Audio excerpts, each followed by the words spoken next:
Jammu Kashmir service selection board ने आज class 4th की उन 3400 बच्चों की लिस्ट जारी कर दी है, जिस 3400 की लिस्ट के लिए बच्चों ने आज दिन में Jammu Kashmir service selection board में धरना भी दिया, प्रदर्शन भी किया और इस बात से नाराजगी का इजहार भी किया कि एक लंबे वक्त से उनकी लिस्ट पेंडिंग है। लिस्ट बहरहाल आनी ही थी और स्ट्रेट लाइन पर हम ही ने आपको आज से लगभग 6 दिन पहले यह कहा था कि 2-3 दिन के अंदर अंदर लिस्ट आने वाली है। और जिस दिन मैंने ये बात आपके साथ की, उसके बाद उम्मीद और तवक्का ये थी कि यह लिस्ट मंडे को आएगी। लेकिन जैसे मैंने आपको कहा कि शनिवार के दिन Jammu Kashmir service selection board ने बाकायदा एक मीटिंग की, जिस मीटिंग में इस लिस्ट को अप्रूव किया गया। लिस्ट को अप्रूव करने के बाद उसके बाद केंद्रीय गृह मंत्री अमित शाह का जम्मू कश्मीर का दौरा हुआ।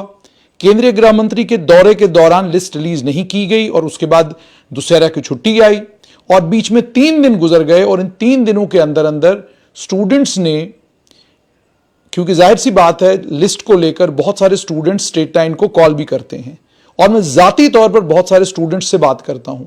लगभग 100 से 150 कॉल्स मुझे आते हैं और उन तमाम कॉल्स का मैं रिस्पॉन्स देने की पूरी कोशिश करता हूं। लेकिन जब आपको देखने को यह मिलता है कि आप प्यार, मोहब्बत और शफकत की वजह से और इस बात को ध्यान में रखते हुए कि जितने भी स्टूडेंट्स हैं, एस्पिरेंट्स हैं, वो इम्तिहान से ये तवक्का रखते हैं कि जल्द से जल्द उनकी सरकारी नौकरियां लग जाएं, वो शायद इस वजह से बार बार अपनी एंग्जाइटीज को कम करने के लिए मुझे टेलीफोन कॉल करते हैं। मैं उनसे बात करता हूं और जो जानकारी मेरे पास होती है वो जानकारी आप तक पहुंचाता हूं। एक बात पत्रकारों को लेकर साफ तौर पर समझिए, हम किसी सरकारी दफ्तर के मुलाजिम नहीं हैं, हम किसी सरकार के मुलाजिम नहीं हैं। हमारे पास जो इंफॉर्मेशन आती है, जो जानकारी आती है, वो जानकारी हम कैसे हासिल करते हैं, वो बहुत मुश्किल काम है। उस मुश्किल काम को अंजाम देने के बाद जब जानकारी हमारे पास आती है, हम फौरन वो जानकारी आप तक पहुंचाते हैं।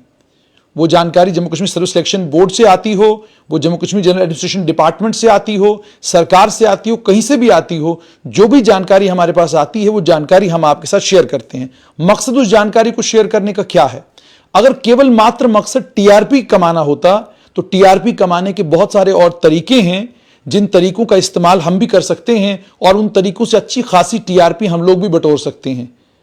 लेकिन स्ट्रेट लाइन जब से हम लोगों ने शुरू किया है, तब से आप लोगों ने देखा होगा, ना हम लोग आपको ट्विटर पर मिलेंगे ज्यादा, ना हम लोग आपको किसी और जगह ज्यादा मिलेंगे, ना हम लोगों के अपने अलग फेसबुक पेजेस हैं, उन पर भी आप लोगों को हम ज्यादा नहीं मिलेंगे तो स्ट्रेट लाइन पर ही आप लोगों के साथ। खासतौर पर मैं अपनी बात करूं तो मेरे पास ना कोई पेज चलाने का वक्त है, ना कोई ट्विटर के ऊपर एक्टिव रहने का वक्त है, ना इंस्टाग्राम के ऊपर बहुत ज्यादा एक्टिव रहने का वक्त है। मैं कहीं पर इतना एक्टिव नहीं होता। मेरा काम पत्रकार के तौर पर आप तक खबर पहुंचाना है। वो खबर मैं आप तक अपनी मेहनत, अपनी कोशिशों के जरिए आप तक पहुंचाता हूं। जो जानकारी मेरे पास आती है वो जानकारी फौरन आप तक पहुंचती है। मेरे पास जानकारी आई, लिस्ट 2-3 दिनों के अंदर अंदर आने वाली है। उसके बाद केंद्रीय गृह मंत्री आए, उसके कारण लिस्ट डिले हुई। लेकिन उसके बीच में मुझे यह पता चलता है कि मोहब्बत और शफकत के चलते जिन स्टूडेंट्स के साथ में बातचीत करता हूं, उन स्टूडेंट्स में से कुछ बेईमान ऐसे हैं जो कॉल रिकॉर्ड करते हैं। हालांकि कॉल रिकॉर्ड करना कानूनन जुर्म है और आप लोगों को शायद यह नहीं मालूम कि यह कितना बड़ा जुर्म है। और अगर कॉल रिकॉर्डर जिसने मेरा कॉल अवैध तरीके से रिकॉर्ड किया है, अगर मैं सिर्फ एक कंप्लेंट डाल दूं तो उसका पूरे का पूरा कैरियर और आने वाला पूरे का पूरा जो कल उसका है वो खत्म हो जाएगा, तबाह हो जाएगा। इस बात को आपको समझना होगा।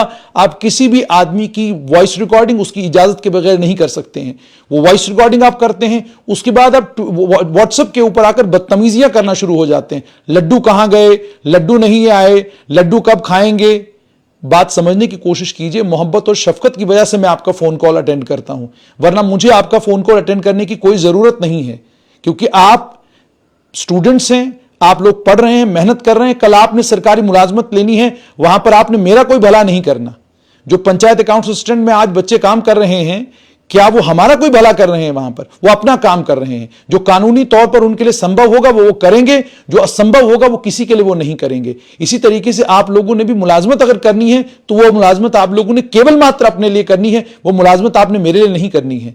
तो आप जब जाती तौर पर कॉल करते हैं, गुजारिश करते हैं कि जनाब कुछ तो बताइए लिस्ट को लेकर, कब तक आ रही है लिस्ट, जनाब क्या होगा लिस्ट का, उसके बाद जब हम आपको जानकारी देते हैं वो जानकारी सिर्फ आपको इसलिए दी जाती है क्या, क्योंकि आपने जाती तौर पर कॉल किया है और मोहब्बत और शफकत की वजह से जो इंफॉर्मेशन हमारे पास होती है हम आप तक पहुंचाते हैं। अब सोचिए, जब आप इतनी बड़ी बेईमानी करते हैं, उसके बाद आप उस रिकॉर्डिंग को अपने दोस्तों के बीच में और बाकी जगह पर शेयर करते हैं और फिर वापस उस रिकॉर्डिंग को भेजते हैं, और उसके बाद कुछ और स्टूडेंट्स हैं जिन स्टूडेंट्स ने वॉइस रिकॉर्डिंग करके भेजा कि अब कहां जुनैद सर छुप गए हैं। मेरी बात ध्यान से समझिएगा, मैं पत्रकार हूं और मेरा काम पत्रकारिता करना है, आप तक खबर पहुंचाना है। यह खबर कितनी मेहनत के साथ हम लोग पहुंचाते हैं इसका अंदाजा आप लोगों को नहीं होगा। कोई भी सरकारी बाबू कोई भी इंफॉर्मेशन देने के लिए तैयार नहीं होता। 10-10 टेलीफोन कॉल्स का जवाब नहीं दिया जाता, 15-15 कॉल्स का जवाब नहीं दिया जाता, लेकिन उसके बावजूद हम लोग हिम्मत नहीं हारते, हम लोग लगातार कोशिशें करते रहते हैं ताकि इंफॉर्मेशन आए और इंफॉर्मेशन आप लोगों के साथ शेयर की जाए। इंफॉर्मेशन शेयर करना अगर गुनाह है तो हम ये इंफॉर्मेशन शेयर करना बंद करेंगे और आप लोग अपने रिसोर्सेज ढूंढिए, आप लोग अपना रास्ता ढूंढिए और इंफॉर्मेशन आप लोग लेते रहिए। हमने स्टार्टिंग से स्ट्रेट लाइन पर जितनी इंफॉर्मेशन हमको मिलती है वो सारी इंफॉर्मेशन आप लोगों के साथ शेयर करते हैं। उससे आप लोगों का फायदा होता है, उससे आप लोग सरकारी मुलाजमत के लिए तैयारी करते हैं, उससे आपके परिवार, आपके रिश्तेदार जो हैं वो सरकारी मुलाजमत के लिए, अपने इम्तिहानों के लिए तैयारी करना शुरू करते हैं।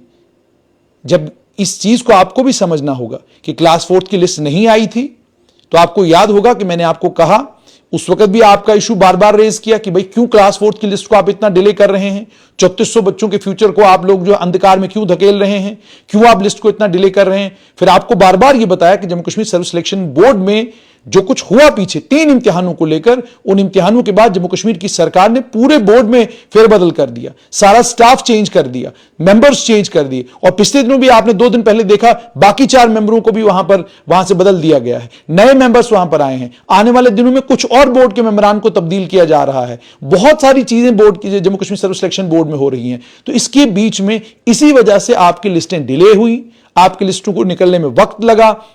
अब जैसे जैसे बोर्ड की फंक्शनिंग आहिस्ता आहिस्ता नॉर्मल होने लगी है, वैसे वैसे इम्तिहानों का शेड्यूल भी बनेगा, आपका एग्जाम का कैलेंडर भी आएगा, और आने वाले दिनों में आपका सब इंस्पेक्टर का, फा का और जेई सिविल जल शक्ति का भी आपका इम्तिहान, 3 इम्तिहान जो है वो आने वाले कल में होंगे। एक एजेंसी को, जो एजेंसी इम्तिहान लेने वाली है, उस एजेंसी को के लिए टेंडर बाज़ाब्ता आए थे, उन टेंडरों को लेकर दोबारा से Jammu Kashmir service selection board ने रीटेंडर किया है, और रीटेंडर करके अब जब रीटेंडरिंग मुकम्मल होगी उसके बाद सरकार की तरफ से तो जबरदस्त प्रेशर है Jammu Kashmir service selection board पर कि जल्द से जल्द अब इम्तिहान कराएं, ताकि हम सब इंस्पेक्टर हो, फा हो या जेई सिविल जल शक्ति के ये तीनों रिक्रूटमेंट जल्द से जल्द करें, ताकि वो नौजवान, वो बच्चे जो बेचारे सड़कों के ऊपर थे, जिन्होंने धरने दिए, प्रदर्शन किए और बार बार ये सवाल पूछा कि हमारा कसूर क्या, उन बच्चों को इम्तिहान में बैठने का मौका मिले, उनकी सिलेक्शन हो, उनकी नौकरियां लगें। अब उन बच्चों की नौकरियां लगें या आप लोगों की नौकरियां लगें, यह आप लोगों को मुबारकबाद है, यह आप लोगों का आने वाला कल है, यह आप लोगों का आने वाला मुस्तकबिल है जो संवर गया। आपके अफसर बनने से, आपके क्लास 4th में नौकरी पाने से, आपके फाका अफसर बनने से, सब इंस्पेक्टर लगने से स्ट्रेट लाइन को ना तो कोई फायदा होने वाला है, ना ही स्ट्रेट लाइन को आप ये सोचेंगे कि कल स्ट्रेट लाइन वाले आकर आपसे मुलाकात करेंगे, जनाब आपका ये हो गया वो हो गया। ये आपकी मेहनत है, आपकी काबिलियत है, जिसने आप लोगों को, जिस मेहनत और काबिलियत की वजह से आप लोगों की नौकरियां लगी हैं। लेकिन आपको भी ये बात समझनी होगी कि जिस वक्त कोई वक्त दिया जाता है उस वक्त में 1-2 दिन ऊपर नीचे हो सकते हैं, लेकिन स्ट्रेट लाइन के ऊपर जो खबर आएगी, स्ट्रेट लाइन के ऊपर जो इंफॉर्मेशन हम आपके साथ शेयर करेंगे, वो हमेशा सटीक होगी, क्रेडिबल होगी। उस इंफॉर्मेशन में जर्रा बराबर भी हेरफेर होने की संभावना बहुत कम है, क्योंकि हम यूं नहीं करते कि कान में कोई बात सुनी और आपको सुना दी। हम सुनते हैं, वेरीफाई करते हैं, फिर वेरीफाई करते हैं। जब हमें पुख्ता यकीन हो जाता है कि अब यह खबर बिल्कुल सही है और अभी यह खबर चलानी चाहिए, तब जाकर हम वो खबर चलाते हैं इसे। और दूसरा एक और इंपॉर्टेंट चीज समझिए, 5 अगस्त 2019 से पहले भी जम्मू कश्मीर में बहुत सारी रिक्रूटमेंट्स हुई, उनमें भी बेईमानियां हुई, उनमें भी चोरियां हुई, उनमें। और आप, ये मैं नहीं कह रहा, ये आप लोग कह रहे हैं। कितनी रिक्रूटमेंट्स को लेकर आज आप लोग कहते हैं कि वो जो फलां दौर में रिक्रूटमेंट हुई थी उसमें धांधली हुई थी। 2010 में क्या हुआ सबको मालूम है। जम्मू कश्मीर में सब इंस्पेक्टर कैसे लगते थे उसकी एक तारीख है, वो तारीख भी अलग अलग लोगों ने अपनी किताबों में रकम की हुई है। वो सारी चीजें तारीख में सब चीजें लिखी हुई हैं कि यहां नौकरियां कैसे मिलती थी, यहां नौकरियों के मिलने का सिलसिला कैसा था।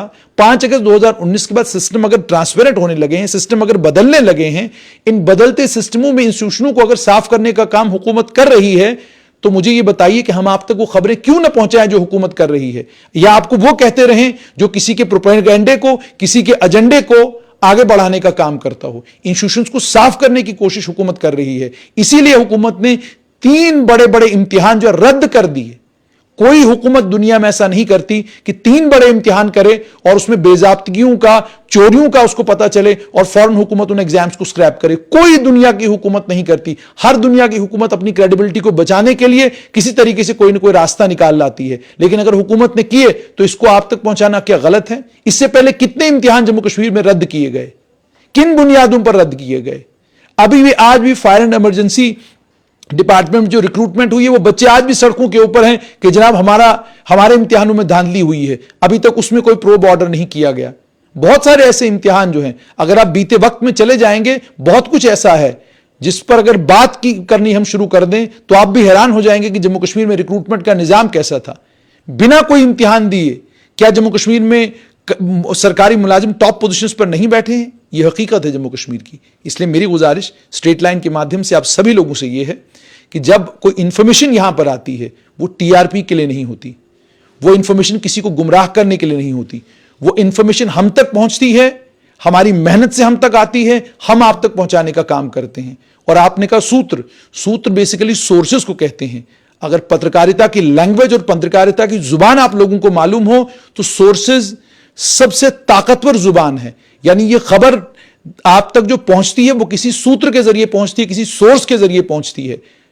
जब सोर्स के जरिए पहुंचती है तो हम आप तक वो खबर पहुंचाते, आगे भी इसी तरीके से आप तक खबर पहुंचाते रहेंगे। फिलहाल मेरी तरफ से तमाम क्लास 4th के 3400 उन बच्चों को बहुत बहुत मुबारकबाद, जिनका नाम इस दूसरी लिस्ट में आया है। बहुत बहुत मुबारकबाद आप लोगों को। आज आपकी एंग्जाइटी रेस्ट हुई होंगी। मेहरबानी सिर्फ ये करें कि जब आप टेलीफोन कॉल करते हैं, ये बात समझने की कोशिश करें कि प्यार और मोहब्बत की वजह से, और इस बात को जहन में रखते हुए कि आप लोगों का मुस्तकबिल अगर बेहतरीन होगा, आप लोगों का मुस्तकबिल अगर अच्छा होगा, आप लोग अगर सरकारी मुलाजमत में लग जाएंगे, सरकारी मुलाजमत करना शुरू करेंगे, तो उसकी सबसे ज्यादा खुशी स्टेट लाइन को होगी, स्टेट लाइन की टीम को होगी। क्योंकि हम समझते हैं कि जम्मू कश्मीर में इस वक्त भी बेरोजगारी पीक पर है।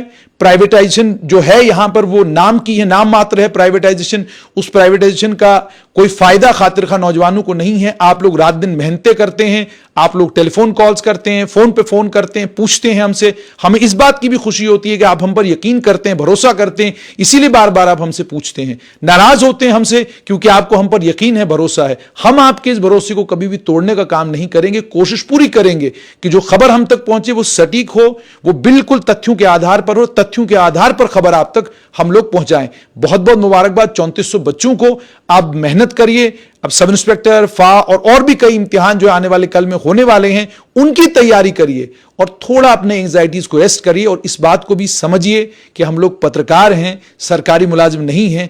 हम भी इस बात पर डिपेंडेंट हैं कि सरकारी मुलाजिम हमको इंफॉर्मेशन देंगे तो हम खबर पहुंचाएंगे। अगर वो इंफॉर्मेशन गलत देते हैं, इंफॉर्मेशन सही नहीं देते हैं, तो हम आप तक खबर क्या पहुंचाएंगे। तो इस बार जैसे हमने कहा था 2-3 दिनों में लिस्ट आई, 3 दिन की जगह 2 दिन एक्स्ट्रा हो गए, 6ठे दिन आपको लिस्ट मिली है। आप तमाम लोगों को बहुत बहुत मुबारकबाद।